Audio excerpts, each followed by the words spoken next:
لیکن الله ته پته و چې داسې یو امت به راځي چې هغه امت په بېغیرته شي،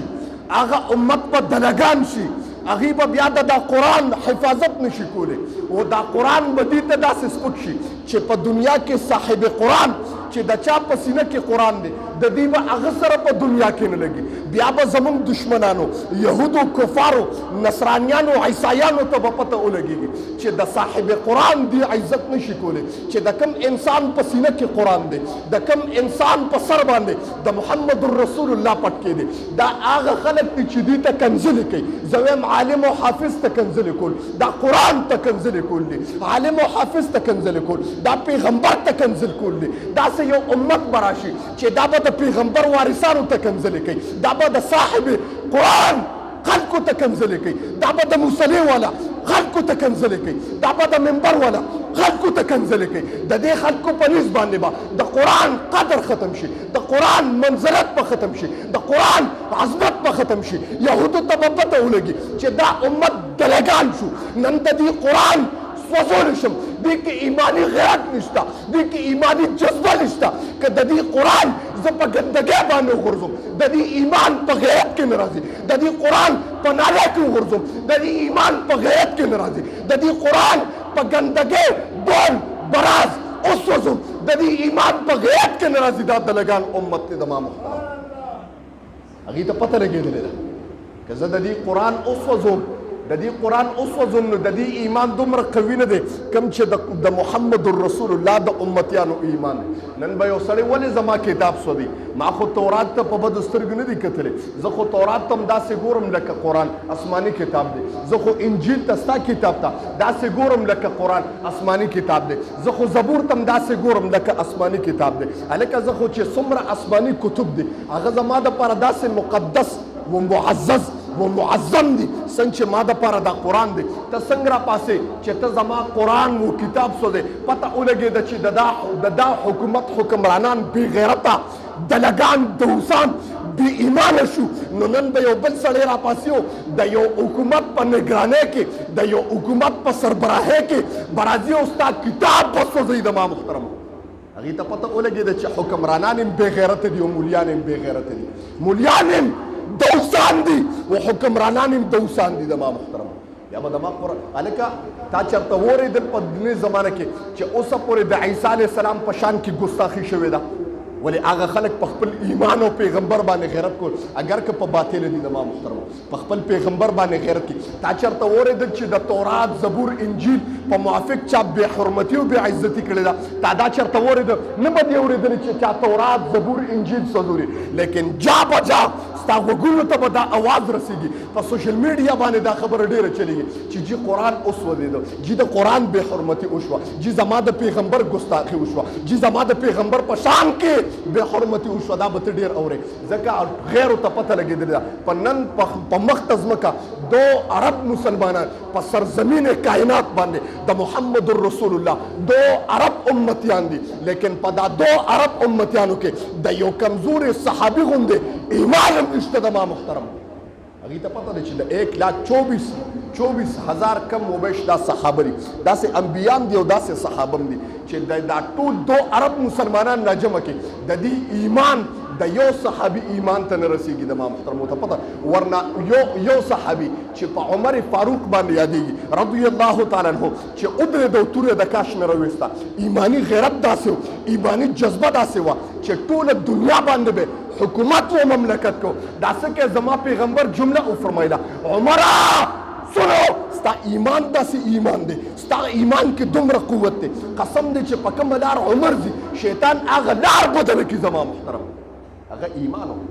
نن خو موږ تاسو شیطانانو له غاړې ورکوو جي په دنیا کې شیطانان دي ډېر، انساني شکل کې شیطانان دي ډېر. زما محترم نو هغه بل شیطان وایي د ما په کې څه کار دی؟ تاسو کې ما شیطانان پرېښي دي. زما محترم نو هغه شیطانانو دومره کار کړی چې د ټول نه غټ موبایل دا د ټول نه غټ شیطان دی. زما موبایل شته په دا دنیا کې، بس شیطان ته ضرورت نشته. شیطان ته لري جی، شیطان په یو کس وایي جی شیطان دی زه نه منم، زه هم شیطان تا سره جیب کې پروت دی جی، تیرا بار کا د شپې ته پیسې سره ګوري زه تا پیژنم ما ته ستا ایمان معلوم دی ته داسې الله والا نه چې ټوله شپه بیانونه ګوري ته داسې الله والا نه چې ټوله شپه دی په هینډ فري غوږ کې ورکړي او تلاوت به اورې نه په سوشل میډیا او په ټیک ټاک باندې دا بربنډې ښځې ګوري ما ته ستا ایمان معلوم دی زه ستا ایمان پیژنم که ستا ایمان قوي و دغه نن به پردو غیرو خلکو ستا د قرآن بې حرمتي نه کوله هغې ته پته ده چې دا شیطان مې ول جیب کې اچولی دی دا ما غوږونو ته رسولی دی دا ما کورونو ته رسولی دی دا ما مساجدو ته رسول دی د هغې ته پته ولګېده چې بس ایمان د دین لاړه ظاهر کلمه نبی علیه السلام مبارک جمله ویم عجیبه و ناشنا جمله ویم نبی علیه السلام مبارک فرمایي چې زما امتیان آخره کې به د سارې به مسلمانان یو چې د ماښامې اوده کېږي کافران به وي د ماښامې به مسلمانان یو چې صبحي راپاسي کافران به وي د ما محترم د هغه امت دی بس د ما محترم زه سار مسلمان یم سار چې د کور راشم مسلمان یم تازه ایمان مې لږ جوش کوي خو چې بازار ته روزم په طلاقونو او قسمونو زما نه ایمان لږ شي کافر کور ته ځمه د شپې جي کور ته د شپې کافر ځمه تا ته دا پته ده چې په قسم و په دا طلاقونو باندې باندې کر ډېر کر انسان د الله په دغه باندې داسې قسمونو طلاقونه وخوري چې د ده نه ایمان لاړ شي نبي علیه السلام فرمایي راځي خو به مسلمان خو چې شپې له کور ته ځي نو کافر به اوده کېږي خو به مسلمان صبحي چې راپاسې نو کافر به زما محترم الله دې موږ د دې حال نه وساتي ټول څوک سره امین ووایي ما خبره د قرآن کوله د قرآن به موږ څه دغه وکړو مړه الله قرآن کې فرمایي دا داسې کتاب دی انا نحنو نزلنا الذکر و انا له لحافظون تاسو ته یو جمله ویم نن زمو ستا په نیز باندې د قرآن عظمت څه دی ستاسو ذهن او ستاسو د ذهن موافق یو خبره کوم پخوا زمانه کې یو بوډۍ ابۍ وه کمزورې شوه زوی یې زلمی شو وایي بچیا تا خو څه زده کړي نه دي دلته هنر دې نه زده کړی تا کې نه کمال شته نه جمال شته و نه مال شته هېڅ نشته نو در به در به ګرځئ تا سره څوک مینه نه کوي ځکه ښکلي هم نه مال هم د سره نشته و کمال هم در کې نشته یو انسان سره چې محبت کېږي د درې وجونه لمالها ولکمالها ولجمالها یا به ډېر ښکلي نو د خلکو به خوښېږي یا به ورسره مالي نو د خلکو به ورسره مینئ ولکمالها او که دا دوه سر نو بیا به پکې څه کمالي نو د خلکو به ورسره مینئ نو بچیه تا کې په دا دریو کې یو هم نشته نو دلته تا ته خلک بد ګوري بچیه داسې کار وکړه چې مال جمع کمال نو ستا حسن به په خلکو باندې ظاهر شي خلک به د سره مینه کوي بیا نن زموږ ستا مینه د مال سره ده جي زموږ ستا مینه دا د مال سره ده بچی وایي څوک هم مورې بچیه بار من طرف څخه هجرت وکړه هجرت وکړه مال به وګټي او زم کمزور یم زما علاج به وکړي په دا عرف کې تاله زما د علاج دپاره څوک پیسې هم نه درکوي زما د علاج دپاره څوک پیسې هم نه درکوي بچي ځان له ترتیب برابر که بار منټ ته لاړه چې بار منټ ته لاړه هلته په ترقۍ شو یو چوټۍ به یې رالېږلې او ابۍ له به یې رالېږله ابۍ به هغه لیکه پړه خو ابۍ نه وه ابۍ خو څه زده کړي نو بس هغه چیټۍ به وکته ښکلوله را ښکلوله او سترګو پسې به یې نیولې وه او بیمارېده او یو دراز کې به یې کېښوده حتی تر دې پورې چې دا بوډۍ وفات شو دنیا نه لاړه خلک راغلي چې یاره چې علاج نه کوو ځکه پیسې نه وې وایي هغه دراز یې چې راکولو کړه ویې کتل په سوونو زرګونو مني آډرس په هغې کې پراته وو د دنیا پیسې رالېږلې وې خو لیکن ابۍ لیکه پړه نه وه په دې نه پوهېده بس صرف د هغه زوی د خط سره محبت و ښکلو به او دراز کې به یې کېښودو لیکن که د دا معنی او مقصد مطلب مراد باندې پوهېده نو د ځان علاج به کړو ورته به پته و چې په دا کې پیسې وي زموږ ستا مثال د هغه ابۍ دی د قرآن په معنا مقصد نه پوهېږم صرف یې ښکلو موتاخ کېږدم ښکلو موتاخ کېږدم که د دې د عظمت د جلال د دې د فایدې او مقصد مراد نو ته خبر شوې قسم دې ټوله دنیا په دا قرآن کې پرته ده خو تا ته پته نشته ټوله دنیا په دا قرآن کې ده لیکن تا ته پته نشته ته د قرآن حفاظت نشي کولی وګوره ستا په کور کې وګوره ستا په کور کې به جي د موبایل حفاظت کېږي که لږ غوندې سکریچ پرې راشي نو جي پلازې ته یې وروړه یاره جي سکریچ پرې راغلی دی ګلاس ورته بدل کا ګلاس ورته بدل کا لیکن د قرآن وګوره ستا په کور کې د قرآن دا حال دی قسم بالله چې اوس به هم ستا په کور کې په قرآن باندې دوړې پرتې دي ما محترم خفه کېږې مه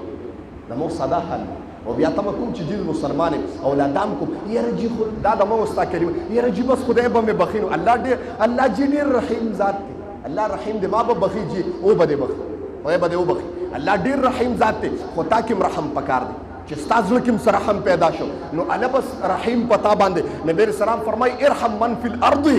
یرحمک من فی السما چې ستا په زړه کې محبت رحم د دنیا نه دا د دین پیدا شو زما رب به پتا باندې رحم وکړي او که ستا رحم صرف د دنیا او د مال د ګټلو دپاره زما محترم قسم دی کتاب باندې الله رحم وکړي داسې ذلیله به ټوله دنیا کې ګرځي زما محترم ما خبره دې پورې کوله قرآن کې الله فرمایي انا نحن نزلنا الذکر